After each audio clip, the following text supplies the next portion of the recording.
Good morning, everyone. This is Griffin with Motility Software's Professional Services Department.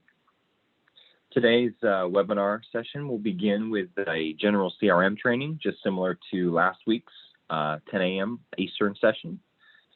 We have a few attendees that have joined, so welcome. Good morning. And then I believe we're waiting on a few other scheduled attendees, so I'll give about 2 to 3 more minutes for everyone to join in, and then we'll go ahead and get started.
All right, everybody.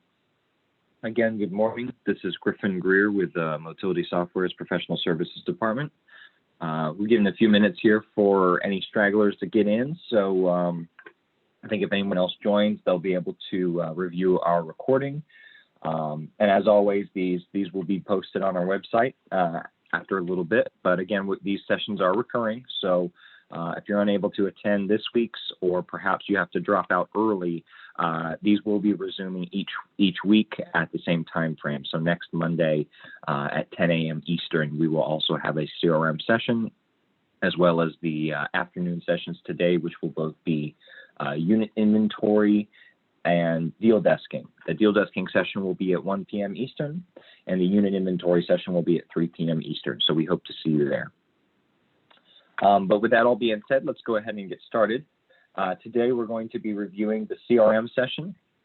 We'll have a Q&A section in the Zoom panel. If you do have any questions, please pose them there, and I will try to either answer them as I catch them while we go through the module, or of course at the end we'll have a few minutes to try and get everybody's questions answered. So, and for those of you, if this is your first time seeing Infinity, welcome. This is definitely going to be kind of your starting point to the rest of the modules, because the CRM is so involved, considered kind of the heart of this system. You're going to find that there's a lot of functionality here that resonates elsewhere. So, just make sure if you have any questions, feel free to let us know, and we'll get going. So when you enter into the Infinity main menu, this is the screen you'll see. You'll see some more recent notes here.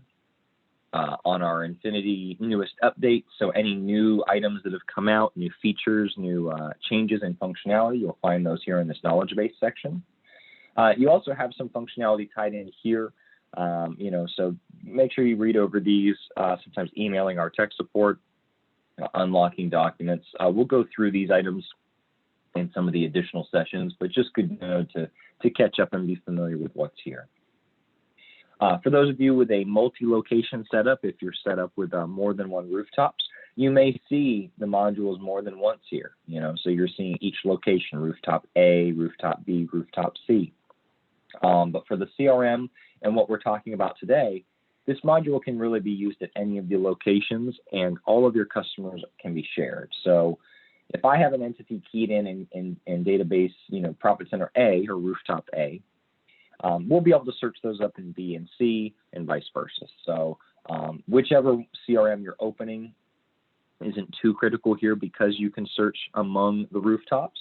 But it's good to know when you are in one of the Infinity modules, the little number you see up here at the top is actually indicative of which store you're a part of. So right now, I have CRM in Company 1 or Profit Center A open.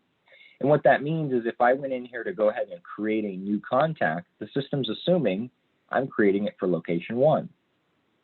Had I been in store 2 or store 3, when I created a new contact here and created an entity, it would have defaulted me to company 2, 3, etc., based on which store I was in. So always keep in mind you can change that, but that's the default location for this customer or this prospect that you're keying into the CRM. Before we get a new prospect keyed in, let's just go ahead and take a look at the default screen here. When you first load in, you've got a couple options available to you. You're going to see a hot contacts listing, as well as a few other tools, noticeably new contacts, need to contact, search results, and categories. And we're not going to dive into these just yet, but just know that these 5 tools here are pretty much, everything you would need from a prospecting point of view for Infinity. So you could do most of your research, your note-taking, and follow-up just from these 5 tools. Of course, there's expanded capabilities within the CRM, but these are great overhead tools that will quickly get you navigating where you need to go.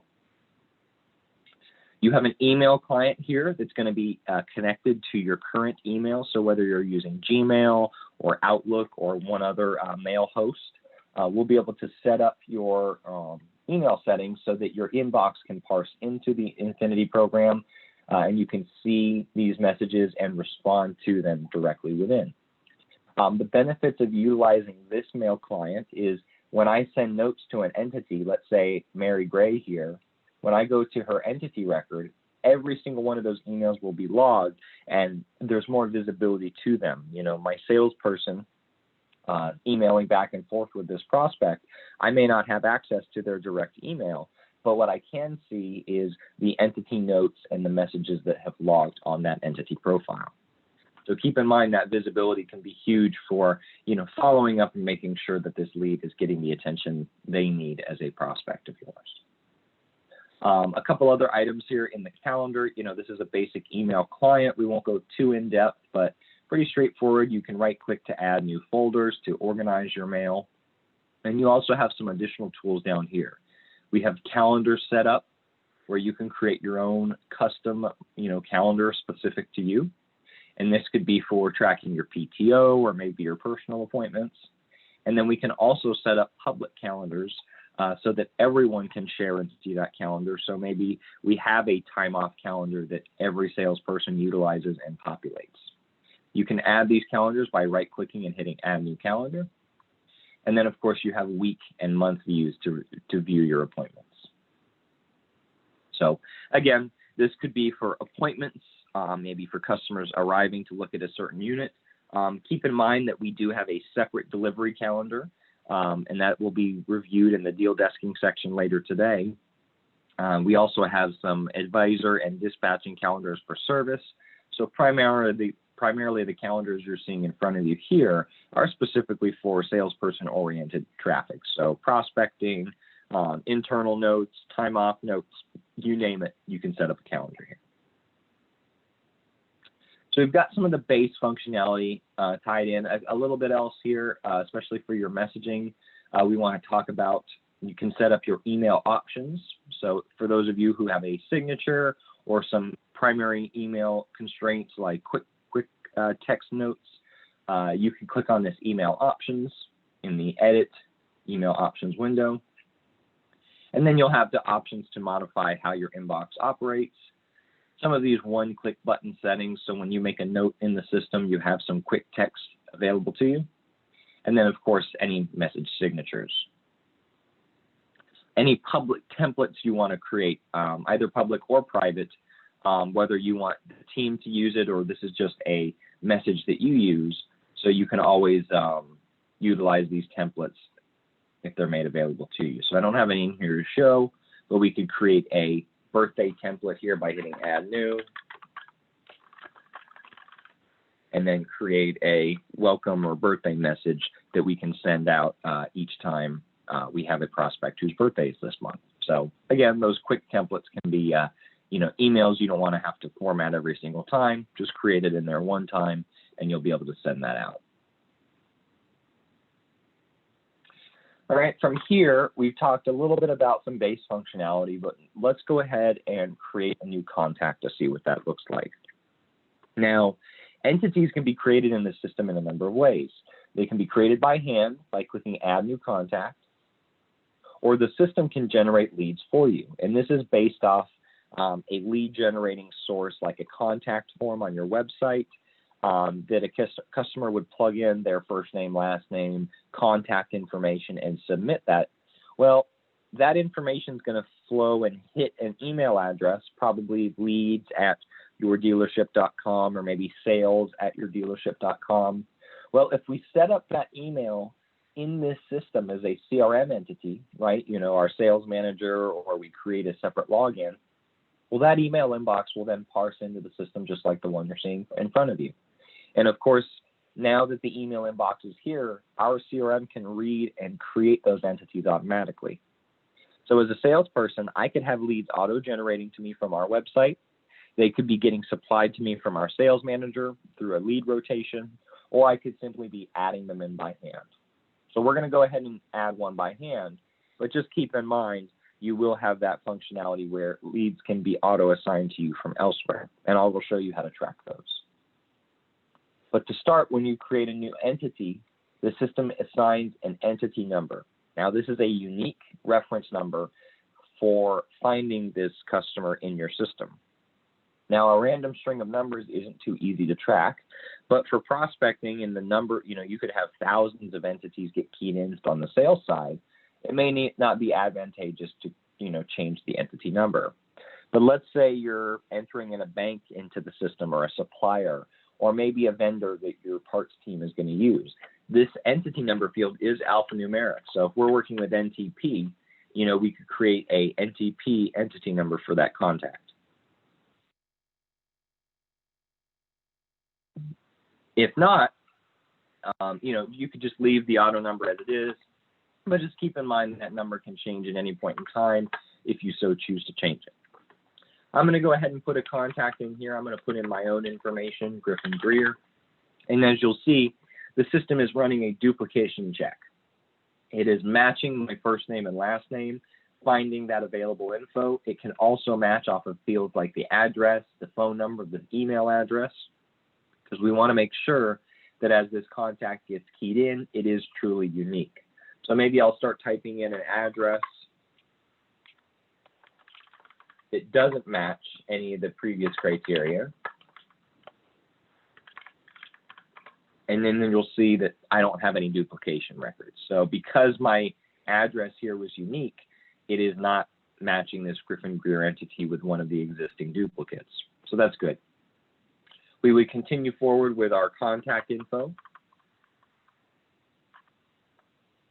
You know, that number is a bit too generic for us, so I'll change that up a bit, and then I'll put in. Okay. So I've got some basic contact information for this entity. I'll go ahead and hit the save button just to make sure that the record is logged. You can also do a couple things here from these first few buttons. You can send a message, and that's just going to create a new email template out to Mr. Griffin Greer. And like I mentioned, any email sent with that entity attached, you're going to populate on that messages tab. So again, good visibility for the team as a whole to see all of this information. From here, we have a couple of options available to us of how we'd like to contact this entity. Well, let's go ahead and start with what I like to show as a general CRM process. So when a new lead gets assigned to me, whether they're keyed in by hand like I just did by adding this new entity, or if it was auto-assigned to me via a lead parsing, my name would end up in the primary sales contact field. This is the primary employee who is working with this lead. Not to say that there aren't other sales team members that are working here, but this is the primary one. So when a lead gets assigned to you, your name will populate here. Now I'm logged in as our admin here, so that's why you'll see that name. And this lead is a new contact, meaning if I click on the new contacts window, there's this lead. I have contact date automatically set for following up with this lead in 24 hours. This is an automatic, so every new lead that gets keyed in can automatically have a callback date assigned to them. And I'll see that also in my need to contacts list. So you have two areas where the system is already reminding you or kind of notifying you of how to follow up with this lead. So here is the kind of the proper response that I would use. And I'm going to flip this need to call back just for the sake of our example today. So if I come in first thing in the morning and I show a lead assigned to me, whether it was assigned by hand or it automatically came through as a lead source, well, I would find it in need to contacts, and that's actually the first window that I would check. So here I have two new contacts assigned to me. Now, I have to assume, because they're marked as new, that they have not received a follow-up call or text or notification from the dealership. They've either written out to us in email or submitted a contact form. Maybe they called the dealership and left a voicemail. However they reached out, their lead information got keyed into the system, and they're now marked as a new prospect or new contact. Now, my first thing as a salesperson for me to do would, let's make that point of contact, right? Let's make sure that Mr. Greer here doesn't start reaching out to other dealerships because we weren't able to, get to his request in time, and he thought that he was being ignored. So with this new contact field, you have a quick list of, okay, I need to get these entities reached out to and contacted first. So how would I do that? Well, I'd make my phone call. I see his information here. I go ahead and reach out. Let's say I do make contact with Mr. Greer and I schedule for him to come in on Wednesday this week to follow up on a vehicle that he's interested in. Well, the best way to log that information into this system is this note button right here. Now, there are notes all over the system, whether it's on the entity, on an invoice, on a vehicle. There are a number of places that notes can be entered in. And this here is just to reflect my phone call. So I'm going to reach out and say, spoke to Mr. Greer, scheduled to see stock number 12345 on Wednesday at 10 a.m. Great. So here's what I do. I could go ahead and set a follow-up point of contact, right? Always try to assign a next point of contact. Maybe I'll go ahead and set this after Thursday, right? Because I want to make sure that after Griffin comes in, we reach out and see how that appointment went. So we'll go ahead and leave that next point of contact in there as of the 12th. We'll leave our note in here and we'll hit OK. So now, if I went to our messages tab, I can see where this entity first landed in the system. And from that entity being keyed in to a note being made, I had about 5 minutes. So 5 minutes it took from this lead getting keyed into the system, either by hand or automatically, to the point where we made a note. So that's all right, you know, and we want to get that point of contact to that new customer or prospect as quickly as possible. But you have these timelines available to you if your team is making notes. So any sort of information related to this lead, whether it's for the deal, for what they're interested in, or even just information on their co-buyer or their spouse, put it in as a note. Now, we collected some additional information on this call, right? We found out what stock number Mr. Greer is interested in. So why don't we go to his unit preferences tab, type in that stock number, and now the system will automatically pull in that stock number information as a preference. So when I go create a quote for this customer later in the deal desking session scheduled later today, we'll be able to see and pull in automatically this info. We can also search our database for these preferences. So let's say I got a large run of Genesis Hyundai Coupes. I could go in here into the advanced search and search up customers that are interested in that make and model. And the system will very quickly link me to those records. We also have a trade match tool. So let's say there's a customer elsewhere in the system, or we have, we want to match and say, well, this Hyundai, maybe this specific stock number isn't necessarily what we're interested in. I'm just interested in any of these. And in fact, Hyundai is spelled wrong there. So maybe just let's look for Genesis Coupe, and maybe that's enough criteria. So if you notice, there's 3 in the system here. And it looks like this one's ready for sale too. We'll go ahead and we'll put that one as a preference. And it'll match and show me and pull up that vehicle info. And as you can see, since this CRM is connected to all different parts of this system, I can jump right to the unit inventory record and see additional information, whatever I might want to see here, possibly financial information if I'm a salesperson. I need to, verify that this is available and what pricing structures I have. So again, you get a lot of info just jumping from our CRM. So I'm going to go ahead and close out of unit inventory and go right back to where we were. And then maybe as another preference, I'll go ahead and put that stock number in. So when Mr. Greer comes in, I have 2 Genesis Coupes for him to look into. Okay, so I've collected some information. How about my appointment, right? I set an appointment for 10 a.m. So why don't I come in here to my calendar, and on Wednesday, I'll create a 10 a.m. appointment. I'll even paste in the stock number he's coming in to go see. So I'll set him an hour here. And you can use appointment colors to help identify whether the appointment's confirmed or not. Last time I spoke to Mr. Greer, I think we're good, so we'll green for go. And now this is on my calendar for the day. And any bold appointments on a day, bold days here in this calendar view will show you days that there's an appointment scheduled. So very easy for me to see when Mr. Greer is coming in. Now at this point, we've identified a lot in the system. We've said what Mr. Greer is interested in, when he's coming in. We've also, this automatically was checked off, this contacted box here. This is to show that, yes, we contacted. Well, how does the system know that? It's presuming that when we make notes on an entity record that we've contacted this customer, right? So that is a good way to identify, yes, our team has reached out. Now, what I would also do is uncheck new contact, because my new contacts list should, remember, be only leads that we have not had contact yet. Mr. Greer has made contact with us. We've scheduled an appointment.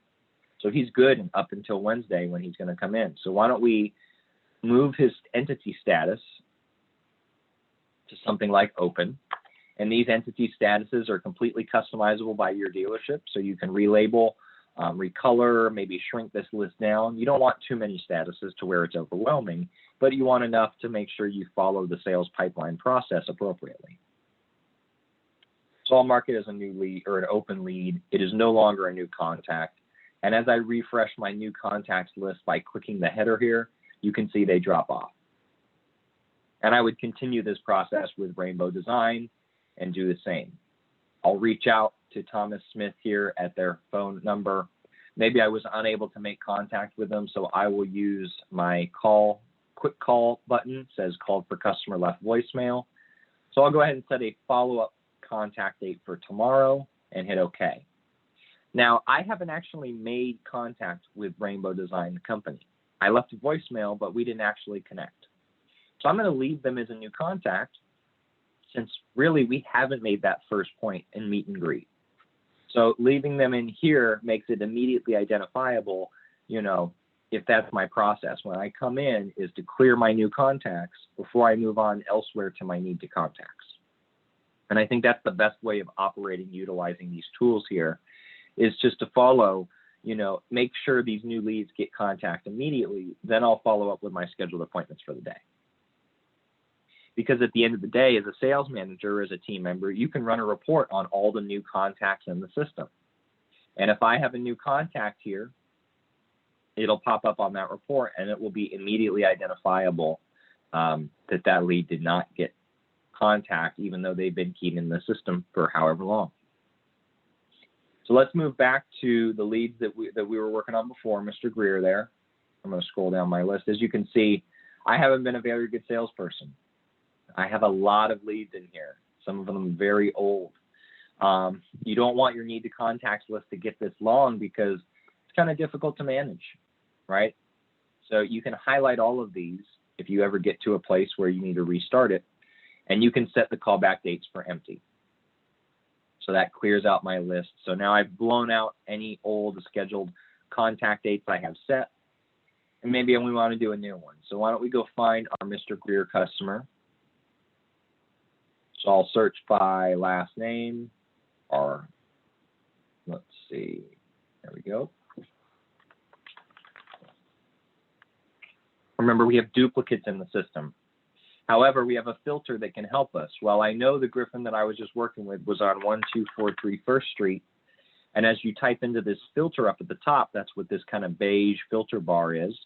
That will lead you right to that lead. So one piece of information can be very helpful if you grab that. So again, what other pieces of information can help me find the leads that are assigned to me? Well, the primary sales contacts. Let's pretend I'm going to walk back to the main menu here. Let's pretend it's the beginning of my day. And I want to research all of the leads that are assigned to me. I can go into the CRM here. And before I even begin working on my tools here on the left, where we have hot contacts, new contacts, need to contacts, why don't I start my day by simply doing a search on everything in the system assigned to me? So I'll go to my advanced search here, go to primary sales contact. I can either start typing my name in or just filter down in the list, and then I'll hit OK. And as you can see, here are the 38 leads assigned to me, one of which being the Griffin Greer that we were looking at earlier. But with these search results up, let's take a look at one of the other tools available to us. That's this search results tool. We've talked about new contacts. We've talked about need to contact. Search results shows you the last search that was done. So if at the beginning of my day, I search up every lead that I have assigned to me, now I have a quick little shortcut to every lead assigned. And I can scroll down this list. You can even use your arrow keys and keep your mouse out of it. And you can scroll down the list and just go through each lead. Maybe I want to see the last time each one of these leads messaged me. So the system keeps you on the tab that you're on, and I'm just going to scroll through. Well, this lead hasn't talked to me since October 2018, so I'm going to make a note to follow up with them. Same thing as we move down the list. This lead I talked to today. This was Rainbow Design. That's good. They're good to go. This lead hasn't been talked to since January 2018. So you could see you can quickly audit when's the last message that came in. If maybe one of these customers emailed you and you missed the email, you will see that most recent email here because it parsed in. So again, this is just a quick way of working through all the leads that you have assigned to you, or you could do this in a different method. I could do an advanced search and say I want to do sold follow-ups today. So I'm going to search all my sold customers assigned to me. We'll clear out my filter from before, and it looks like I've only sold 3 customers in the past, but there's my list of sold customers. And now I can work through, keep that list on hand by simply, clicking through here and making a quick point of contact with each of these 3 to make sure that deliveries went well and their vehicle is doing fine. So we've talked about a few of the tools in here. Let's expand upon them. We also have a hot contacts. So hot contacts, similarly to new contacts and need to contact, is just another way for you to assign leads and kind of categorize them. Well, what is a hot contact? Everyone could call that one differently. Even within your dealership, one salesperson could say a hot contact is because they're on the fence ready to buy. Another one could say they're a hot contact because their credit score is really high and they have a lot of down payment to make. So we really want to get this cash flow coming in. So they're a big purchaser that we want to sell as quickly as possible. So however your team is identifying hot contacts, the system is just using a temperature. So if a lead is assigned to me, so here, let's go pull up our Griffin entity, right? What's the fastest way to do that? Well, if I don't have their information stored in front of me, I know it's that one with that address there. I could have also searched for my own name and found everyone assigned to me. But with Mr. Greer here, let's say I want to mark him as a hot contact. Mark it as hot, hit save, and next time I refresh, they'll be in this screen. And if you scroll over, you can see the next contact date you have set for them and what status they currently are. So that's what these colors mean here. These are lost sale, these are sold leads, these are open, these are new prospects. So again, that status is just another way to help identify and categorize these leads. If you do not want a lead in the hot contacts anymore, give it a different temperature than hot. Anything else will do. Otherwise, just simply remove it and save. Now, next time I refresh it, it's gone. So I would leave that one a little open-ended. Some dealerships seem to like hot contacts more than others. I'm going to go ahead and say that I think the 2 absolutely necessary tools to use here are need to contact and new contacts, because both of these screens ensure that you both follow up with every lead that reaches out to the dealership that gets assigned to you, and you stay on top of your scheduled phone appointments in the future. Okay? Let's say 6 months ago I talked to Mr. Greer and I forgot to update this callback date. Well, it still stays in this list view, and it shows in red, letting you know that it is in the past and got missed. So again, the system's always trying to notify you or remind you of things that you're missing, pieces of info that can help. So use that information to your advantage and make sure you stay on top of your prospects. So you don't have to use all of the tools available in this window. Just know that some combination of these will be, really helpful. And if you ask me, I would recommend to start with these 2 and grow from there. The last tool in here called categories, every lead has a category field. And when you pick the drop down here, you'll see these categories. Now you're seeing vehicle types here, right? Class A, Class B, vehicle type of pop-up, maybe price ranges here. Well, these categories are also customized by the team members. So if I go in here to the Add Modify Categories list, someone else could have different categories than me. This is my own personalized categories list. Why? Maybe I like to identify that, hey, I spoke to Mr. Greer and he's interested in a travel trailer worth more than $10K. So now as certain pieces of inventory arrive, I know who to reach out to based on their specifications here. And as you see, as I load my categories, I've got listings for Class A, Class B, Class C, fifth wheel, everything. Now, I could create other pieces that are available info, like putting preferences in or notes, but this is much faster, as you can see, to identify, hey, I've got 6 trucks here that are really aged and we need to get them out of here ASAP. Well, I know at least one individual who was interested in a truck. I can start there. So whether or not you use those categories is up to the team, or if you standardize them across the dealership so everyone doesn't have their own, but maybe everyone uses some similar combination of categories, that's obviously up to you all whether you'd like to use those. So again, just an additional field option for you. But now what we've done is we've discussed prospecting in this system. I'd like to go through all the rest of the tabs here, showing you some additional functionalities, navigation, the available options to you.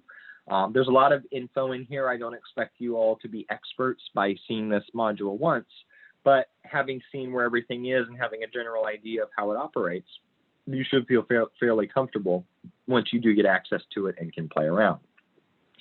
Keep in mind, in this system, nothing can truly be, broken or anything. So go ahead and test, create an entity, get it to a weird status that you don't like. We can always unwind changes and roll them back to the way that they were. So if there's just ever concern for, hey, I don't want to go too far in the system or mess anything up, you really can't. So my advice to you would just to be practice clicking on buttons and find out what they do. Obviously, that's what these training and webinars are for, is to help introduce what all this information is. But sometimes the best way to learn a system is kind of crash coursing your way through it, right? So just keep in mind that don't be afraid to click around and kind of find access. But let's go ahead and talk about each of these tabs and what they're capable of doing.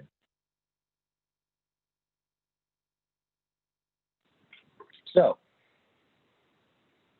we've already talked about this messages tab. And I would even say here that this could be one of the most important tabs on this screen, right? The whole intention of this system is tracking and follow up and making sure you have all the information you need to complete a sale. Well, all of that can be found in these messages. So really, you can find the history of what's happened to this customer from start to finish by using this messages tab. I can see when they got keyed in as an entity. I can see they were auto-entered, so they were likely coming in from a lead source or a contact form. And from there, I can see where certain individuals made comments, tried to call him, items that he's done. You can see there's a ton of info in here. So I can track from start to finish what he's been doing, and that's really helpful for identifying what's going on with this contact. Again, anything, if your team is putting in their notes, their emails, all of that should be found here. So if you have a UPC case or a heat case where something's going wrong, you should be able to recognize here in the messages, possibly if your team is putting in the info, where things might have gone south. So if your team is not putting in good notes, and let's say I pull up a lead, I'm going to pull up a different one here. Then I see something like this. This Adam Test lead, well, he got keyed in 2 years ago, and since then, I don't know what's happened. There's no notes. There's no messaging. I have no clue whether Adam has even been back to the dealership or if we went ahead and marked him as a lost sale. Versus if I pull up one of these other ones, it looks like Diana here has a little bit more notes from 2015 to 2017, and it looks like they were marked as a lost sale, maybe due to the last few points of contact. So this is a bit more believable of the story based off of the information I can see here in our messages. So the more notes your staff puts in, or the more notes you put in as a team member, the better your case and just the better overall as to what's going on. If you have a lead that you've reached out to 15 times and they just haven't picked up the phone, you can see your attempts and your work at trying to reach out in these messages if you're making notes at each of those failed points of contact. If I don't make any notes, my team, my owners, no one has visibility into that, and it's just less advantageous for the company overall. So I would still say messages is probably one of the most important tabs in this CRM if you can train everyone to look there, to know that anything relevant to this customer should be found here. Moving on, we have some additional tabs for some of the other departments. We won't elaborate too much into these on today's session, but it's good to know that if you are an AP personnel, whether you work on just the general accounts payable, or you're entering in suppliers into the system, just know that you can pre-fill certain pieces of information: default expenses, net days a transaction is due after it's posted. So for any AP clerks or bookkeepers in the room, just make a note that you may want to discuss this tab when we go through our accounting training, so we can help customize your vendors a little bit, but not really necessary in the sales process. Moving on, we have lead info. Now, we discussed this tab. We discussed the temperature, the callback date, the categories, who the lead is assigned to. You also have just basic entity information: their gender, birth date, what they're interested in, payment ranges desiring. The more information you plug in, the better here, because keep in mind, you can search for these things. I can search for payment range desired. I can search for certain advertising leads.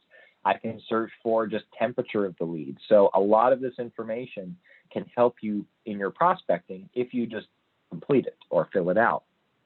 One thing I do want to talk about here briefly, and probably the most important items I can see on this screen, there's a few. So let's start with the first ones I can identify. First off, you've got a few pieces of info here called lead type, advertising lead, and sales campaign. So what do each of these items do? Well, when a lead comes in, we can auto-assign the lead type and the advertising lead. So if it came from a website, I could automatically say that this came as a web up, it came from our website, and then if it was a specific sales campaign that we sent out, like an email blast, I could further identify that there. So now, as we sell, vehicles or items to these customers, we'll be able to track the efficacy of these advertising campaigns, and what portion of our business is working best. It seems like we get a lot of web leads, and we seem to convert a lot of those to sales, versus our walk-ins don't seem to be getting the same type of conversion. So maybe there's an issue with how leads are, or how customers are walking in and getting, what's their experience like. If we can't convert those into sales, something is wrong if the other portion of the business is doing just fine. So now those pieces of information can be huge. So same thing, click on a different lead. John Smith came in, he called in, and he must have heard about us or saw our booth at the trade show. So these two pieces of information are very helpful for a dealership's owners and their corporate team to make decisions on where we should be advertising and how, to determine what's the most efficient use of our marketing dollars to bring leads into the system. If you want to populate these tables with certain drop-down options, you can do so in this Edit, Modify Pick Lists option. So this isn't something every salesperson should go in and change, but I would say as a dealership as a whole, you could all sit down with a team and say, okay, what are all the advertising leads that we offer? What are the lead types? How do leads contact us? What are our sales campaigns? So keep in mind, these can always be adjusted. You can add or remove from these lists as you see fit. But that's something you may want to do early on so that you have the available options. What I don't want you to do is have to type into these fields, because if someone spells trade show wrong and does it like this, now on a report, this isn't going to populate where we would expect because it's spelled incorrectly. So take syntax errors out of the mix by having your team pick from the drop down rather than typing into the fields. And again, the way I best describe these three fields are: lead type is the how they contacted you. The advertising lead is the why they contacted you. And the sales campaign is at what time did they contact you. And the reason I say what time is usually sales campaigns are set up with a date. So you'll have 2019, RV show, or 2020 RVDA. That way, if you assign your leads by sales campaign, you could track how many lead sources got generated or created from 2019's RVDA show versus the 2021. So now you can show, hey, which of these shows, is our presence growing at these shows and we're getting more leads over time, or we're getting less? And now we need to reassess, is it worth us to continue paying for a booth at one of these trade shows if the amount of entities we're converting is getting lower and lower and lower? If we don't key in that information, we lose visibility into that. So just another example of the more information you can populate there, the better. Here's some other advantageous tools here. You can set, do not call, do not email.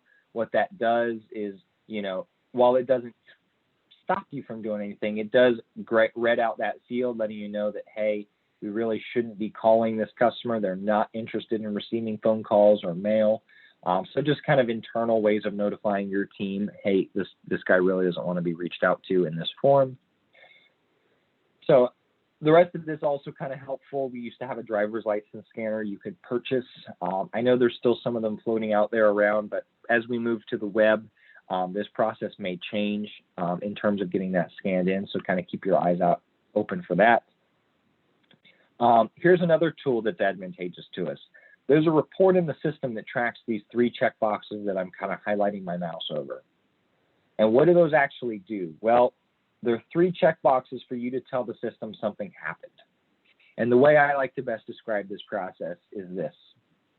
If I check test drive, I'm confirming that as a salesperson, I either touched a unit, walked a unit, or was able to physically lay hands on that unit with a customer, right? We're not all in the motorized business. Some of us are towable sales. Others are fully motorized.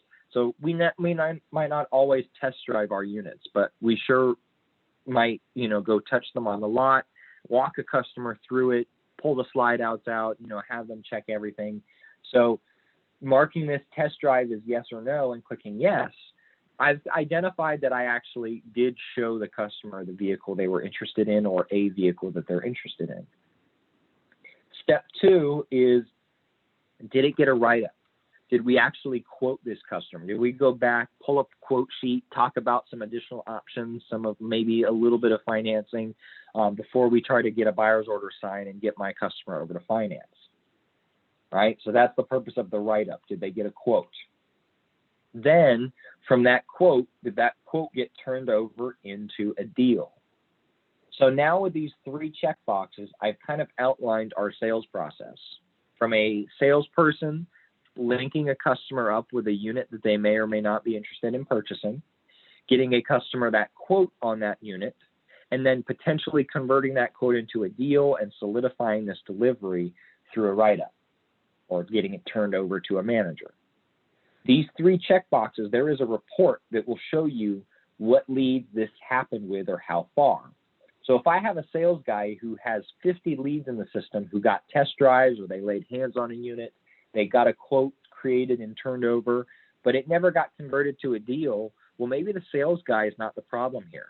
Maybe our desking manager doesn't have enough time to review every quote appropriately, and some are slipping through the cracks. So now I know my deal process is falling through on our sales manager or our F&I manager's side. It's not the salesperson.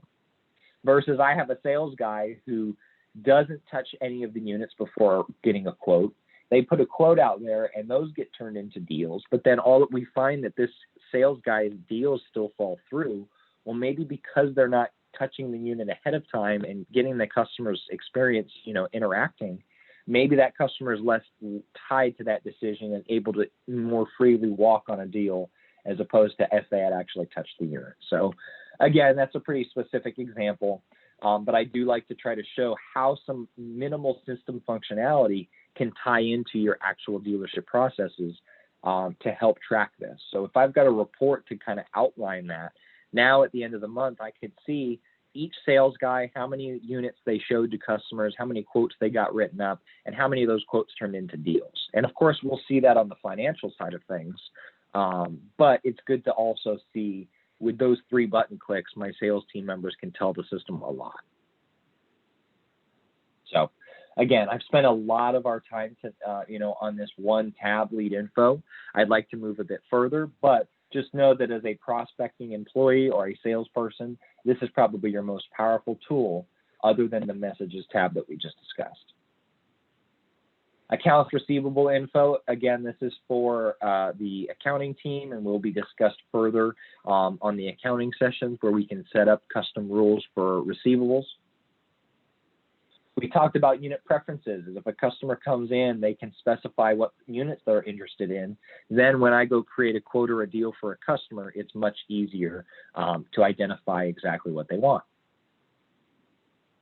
We also have a unit trades tab. So if we collect this information ahead of time, right, hit add prospect, add trade info, and then I come in here and type in Ford F-150. Well, now my desking manager has a few less pieces of info to key in.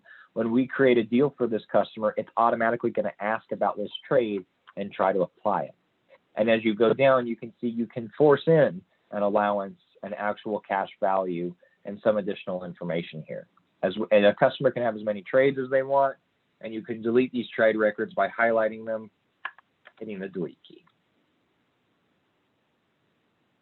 Again, I would always advise the more info you can put in on the CRM, the better, because the deal will be a smoother process, not having to go back and forth collecting all this information at the end.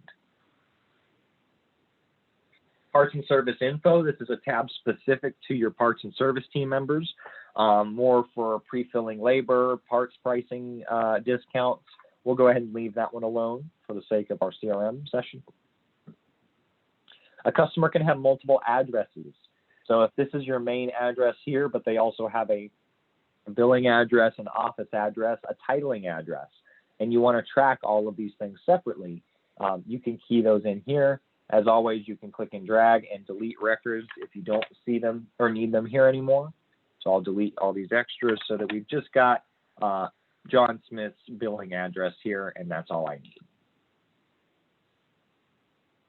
The personnel tab describes which entities, or which sales team members in the Infinity system have made contact or made changes on this John Smith record. So as you can see here, I do have a question here from Denny Donaldson stating, do these tabs appear on every user's screen? That is an excellent question. These are actually handled by permissions, Denny. So a salesperson is not going to see everything you're seeing in front of you. Unfortunately, for my demo purposes, I think it's easiest for me to work from an administrator's point of view, just so we can kind of have visibility into all. But note that because I'm an administrator in the system, my security permissions are allowing me to see every single tab. If I were logged in as a salesperson right now, I would likely be restricted from seeing the AP info, the AR info, the credit bureau tab. So these groups are specifiable by you all. So each dealership can customize the permissions groups. So some dealerships may let sales team members pull credit or do, maybe drop a quote or even start a deal. Others, they may, all of that's restricted and they're only able to do so through a desking or a sales manager. So yes, Denny, these are restricted by permissions group. So each user will see a customized view and you have complete control over what they can see here. Hopefully that answers your question. We'll continue through. Really the main purpose of this personnel tab is to identify here, and making sure that these leads are getting both assigned at the right timely manner and your team isn't fighting over them. You're welcome, Benny. So here, if there's a dispute as to whose lead this is, well, unfortunately, Levoris and admin started contacting this customer on the exact same day. So if there's now a dispute as to whose lead this truly is, well, I might have to refer to the messages. And let's see how much Levoris, let me go back here. So between Levoris and admin, let's see who's doing the most prospecting here. Well, admin has a few notes, and I can, use my filter here for admin. Well, he's made 5 messages total. Customers looking for the family and a bunch of initial contact messages when that lead first got keyed in. Now let's change this over to Levoris's. Well, Levoris doesn't have any messages in here. So I have to assume that Griffin's really doing the bulk of the prospecting here. So, based on my message history and my notes, I'm going to have to give admin this lead over Levoris because Levoris hasn't been doing much on this one. If I had come in here and seen 50 entity notes from Levoris about him calling and scheduling appointments and trying to get this customer in, now he has a bit more of a case as to if this is more his lead or not. So the primary usage of that personnel tab is just to see each entity or each employee at your dealership who all has worked with this customer in some capacity, and it will log that information here. Okay. Further, we have the vehicles tab. This is if the customer has a current vehicle owned. This could either be something they bought elsewhere, and you just simply hit the add vehicle button and key it in. Or if you're in the deal desking portion of the Infinity software, if you go ahead and finalize that deal and post it, the system will automatically assign the customer's vehicle based on what they purchased, including any extended or manufacturer warranty information.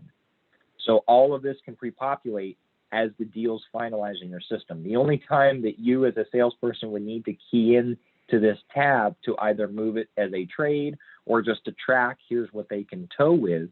Those are customers who purchased not from your dealership and, come in off the street. You'll have to add that information in just because our system has no way of knowing what they already own. But if that vehicle, again, was sold to them from the deal desking module, it will auto-populate here. This vessels tab operates the exact same way, but is for those of you that sell boats or marine craft. We have a co-buyers and employers tab. This is to link up in a different entity record to this entity. So if I do have John Smith's wife in here, I could come into the entity number search, click on last name, type in Smith, and of course there's going to be a lot of Smiths in here. Maybe there is a Tiffany Smith.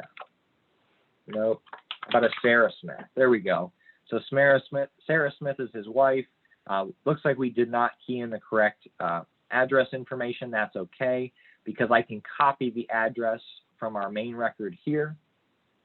And now this entity record will show up within our deal as a co-buyer. So now these two records are linked. If we need to remove the association, just highlight the entity, hit delete. We haven't deleted Sarah Smith from the system. She's still there.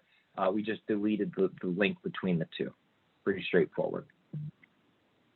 If you're linked up through 700 credit, you will be able to pull pre-screen and pull from any of the big three here directly from the CRM. I'll leave this kind of for our deal desking screen session, simply because many times this is not a salesperson responsibility.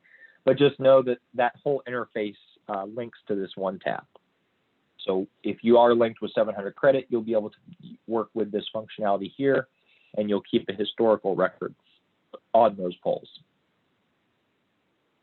We've got a memo tab. John Smith here, he was wearing a red cap. He likes dogs. Just keep in mind this memo tab is not like your note because there's no timestamp and you can't see who put the note in. Also, what's stopping me from coming over to this memo tab and hitting delete and backspacing all of that out? There's nothing. So notes are far more secure, but you could use this memo tab for some general information, might be relevant, but truly I would be making notes for your prospecting information here. I think that's a bit more secure because you can see when you put the notes in, who put the notes in, and it's less likely to get deleted here because it's not accessible to everybody. We've got a sales tab here. This tracks all of the previous sales. So if there was a service ticket, a parts ticket, even your previous deals will show here as well. And you can always hit the V button here to pull a PDF copy of that receipt. Customization is if you have additional fields available that you want to create. So sometimes our system doesn't accommodate every type of piece of information you want to search by. You could create these custom fields here. Then you have the ability to fill them out. So, for example, I'm going to say I did not get the cell provider here, but I did get the cell phone.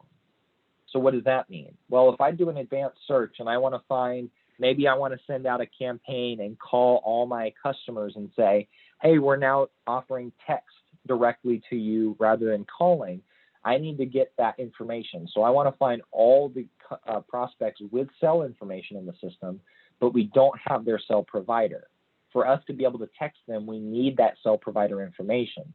And now I have a 3-entity list of leads I need to call and recommend, hey, if you were able to give us your cell provider, we can continue prospecting with you through text as opposed to just email or calling. So just one example of kind of being creative there. You don't need to use these customization fields, but they are available to you. A couple of the remaining tabs here are a bit off topic to, prospecting as a salesperson, but they do have some relevance. We have a full task system that generates tasks for you. So follow-up calls, trade-in inquiries, calling John Smith about new inventory. You can also see completed tasks here. So this is something that down the road, once your team gets familiar with this system, we could set up tasks to keep them on track. We have a history. This system is logged. Every lead, every entity is keyed in, every keystroke, every change. You'll always be able to see who made the change, where it changed from, and at what time. So there's no discrepancies if information's kind of changing and no one knows what's happening. You'll always be able to find that here. A receptionist tab is kind of dedicated if you have an employee exclusively just to collect calls at the front of the dealership. They can reassign, assign a new advertising lead type. This is just kind of like a screen that receptionist employee could use as they assign every new contact to directly a salesperson. So there's a little bit separate training on that. It's a little bit off from a normal CRM perspective, but it is nice that you can dedicate that screen and just have that person working from here and answering the phone. The rest of these are a bit more technical, like setting up club membership discount plans for your parts and service employees, setting up your fixed assets for your accounting team's needs, and associated entities. Like if I put a bank into this system, I can see all of that bank's employees by connecting the entities to it. And then our SMS texting platform, which is integrated through Connect.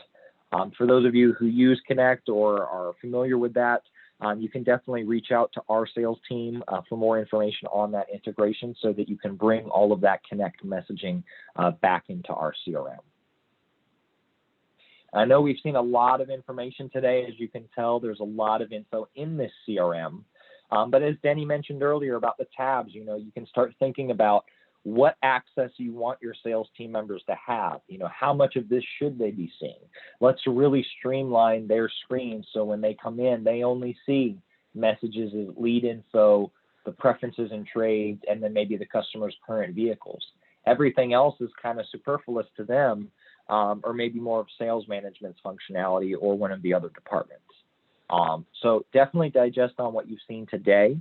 For those of you who will be attending our sessions this afternoon for both deal desking and unit inventory, the deal desking session will be at 1 p.m. Eastern, and our unit inventory session will be at 3 p.m. Eastern. And both of those sessions will expand upon what we saw today, because as you've seen, we've prepared an entity record. Now we either go create a deal for them, and then, of course, that deal will be utilizing the units that we'll be seeing in that unit inventory session. So thank you all for attending this morning. I hope this was educational. I'll leave the next few minutes here as kind of an open Q&A. So if anyone else has any additional questions like Denny from earlier, please feel free to go ahead and pose those now, and I'll be happy to answer them as best as I can. Otherwise, thank you all for attending. Thank you for some good questions, and we hope to see you on our next few sessions today.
All right, everybody. It doesn't look like we have any other questions flowing through.